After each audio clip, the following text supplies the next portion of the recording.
Tahukah Mons apa yang disebut dengan kehamilan risiko tinggi? Jadi, kehamilan risiko tinggi adalah kehamilan yang akan menyebabkan terjadinya bahaya serta komplikasi terhadap janin dan ibu.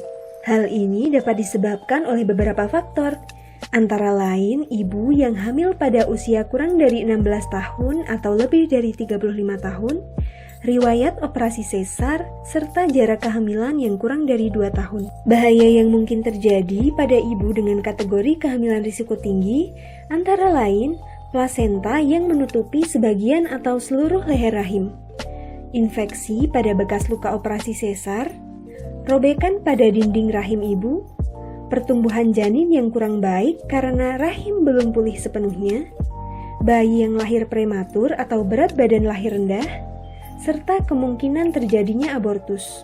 Tahukah Moms apa itu antenatal care atau ANC?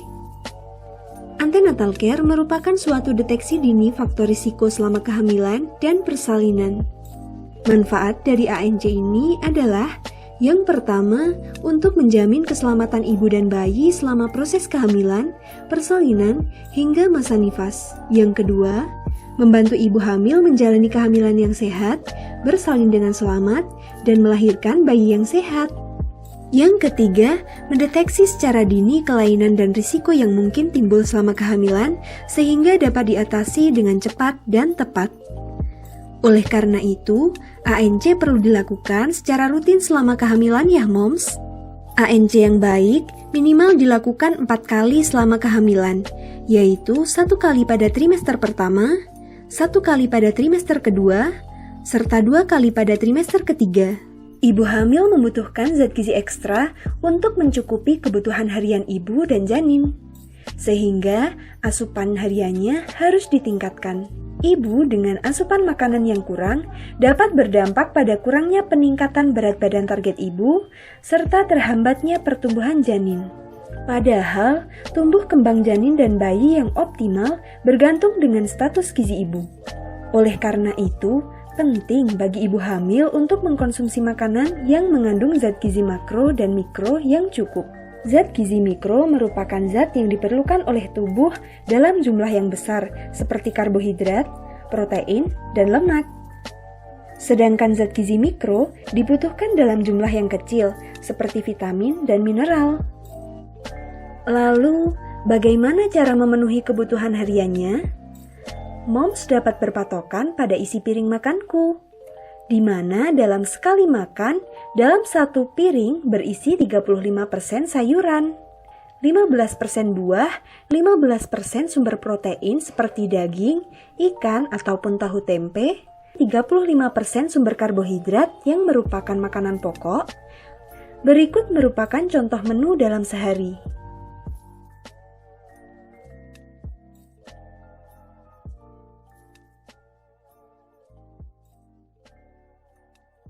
Peningkatan asupan makan pada ibu hamil juga berperan dalam mencapai target peningkatan berat badan yang direkomendasikan tiap trimesternya. Moms yang rajin memantau kenaikan berat badannya selama kehamilan, maka secara tidak langsung juga menjaga kestabilan kesehatan tubuhnya. Bukan hanya kesehatan tubuh ibu hamil saja, namun juga demi kesehatan janin yang dikandung. Dengan menjaga kesehatan tubuh selama hamil, secara tak langsung dapat meminimalisir risiko tinggi selama masa kehamilan hingga proses persalinan. Jadi, berapa sih target peningkatan berat badan selama hamil? Saat memeriksakan kehamilan, ibu hamil biasanya akan mendapatkan suplemen tambahan. Beberapa di antaranya adalah tablet zat besi. Zat besi diperlukan tubuh untuk pembentukan sel darah merah, yang berperan dalam mencegah anemia, menurunkan risiko kematian pada ibu karena perdarahan saat persalinan, serta menambah asupan gizi pada janin. Suplemen zat besi lebih mudah diserap apabila dikonsumsi 1 jam sebelum makan atau saat perut masih dalam keadaan kosong. Kemudian ada asam folat. Manfaat dari asam folat untuk mencegah bayi lahir dengan cacat saraf, mencegah terjadinya bibir sumbing dan penyakit jantung bawaan pada bayi, serta menurunkan risiko preeklamsia. Manfaat pemberian tablet kalsium bagi janin diantaranya membantu tumbuh kembang janin, membangun tulang dan gigi yang kuat, serta mengembangkan irama jantung bayi yang normal. Manfaatnya bagi ibu untuk mengurangi risiko hipertensi, risiko preeklamsia, serta mencegah risiko osteoporosis di kemudian hari. Tahukah moms mengenai inisiasi menyusui dini? Inisiasi menyusui dini merupakan proses yang membiarkan bayi dalam pelukan ibu 1 jam pertama setelah lahir hingga bayi berusaha untuk menyusu.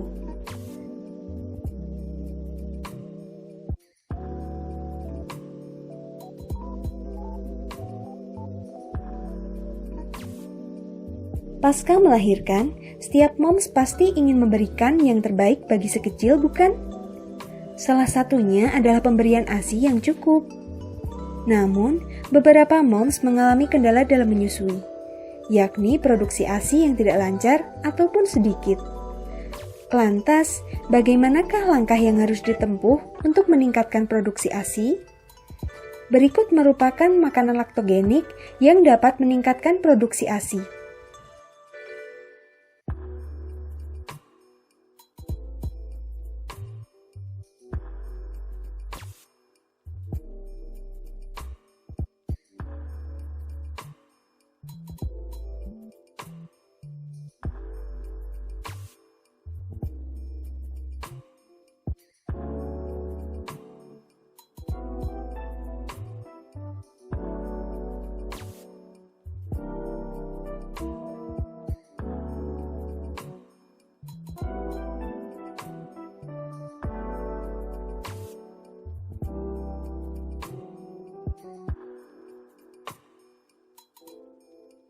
Hai Mams, dengan melakukan perawatan payudara bisa meningkatkan produksi ASI loh.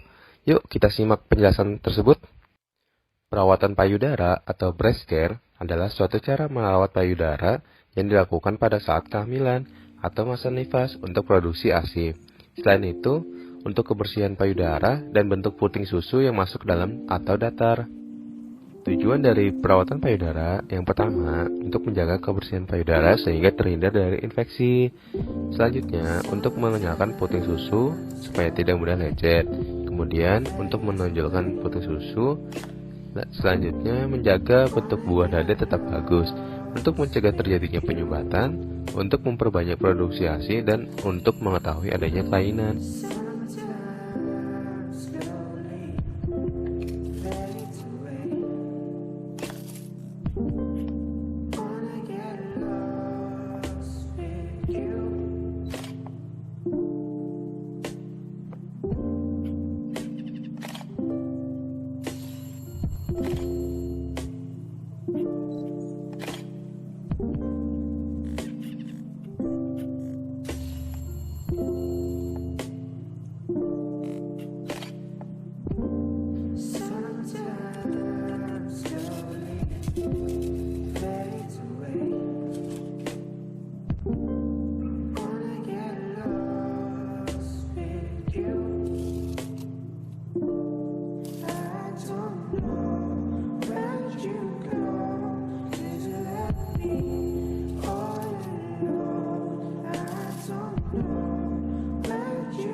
Asupan gizi anak pada 1000 hari pertama kehidupan penting untuk diperhatikan ya moms, karena menjadi salah satu faktor penentu pertumbuhan dan perkembangan anak ke depannya.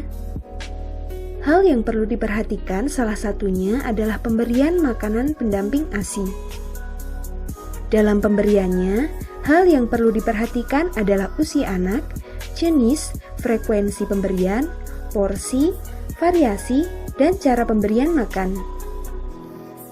Variasi pembuatan makanan pendamping dapat berpatokan pada MPASI 4 bintang, yaitu makanan sumber karbohidrat atau makanan pokok, sumber vitamin dari buah dan sayur, serta sumber protein hewani dan sumber protein nabati.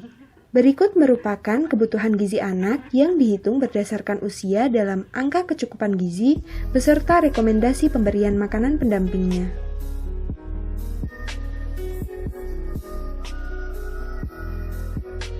Anak usia 6-8 bulan mulai diberikan makanan pendamping yang bertekstur lumer atau saring, yang sebelumnya telah direbus atau dikukus kemudian di blender. Berikut merupakan contohnya.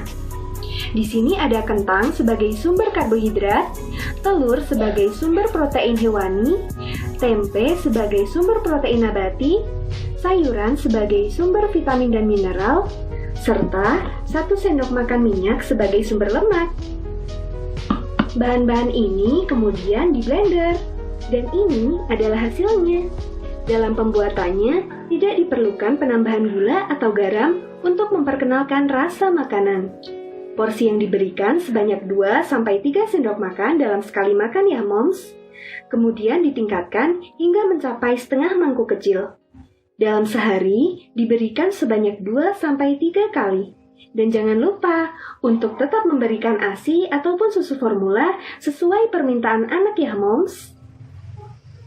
Anak usia 9-11 bulan sudah boleh diberikan makanan yang bertekstur, yang sebelumnya telah direbus atau dikukus, kemudian dicincang dan dicampur. Berikut merupakan contoh makanannya. Ada nasi tim, 2 sendok makan hati ayam, setengah potong tahu kukus, bayam rebus, serta kuah kaldu ayam. Ini merupakan bahan makanan tadi yang telah dicampur. Porsi pemberiannya sebanyak setengah mangkuk kecil dan ditingkatkan hingga mencapai 1 mangkuk kecil. Diberikan sebanyak 3-4 kali dalam sehari. Dan jangan lupa ya moms, tetap berikan ASI ataupun susu formula sesuai permintaan anak. Ini merupakan contoh pembagian porsi untuk anak usia 12-24 bulan yang sudah bisa makan makanan keluarga dengan tekstur yang lunak. Ada 1 centong nasi tim, 3 sendok makan tumis sayur, setengah potong tahu, 2 sendok makan ikan goreng, serta kuah kari, dan 1 buah pisang kecil. Porsi pemberian sebanyak 1 mangkuk ukuran 250 ml yang diberikan sebanyak 3-4 kali dalam sehari.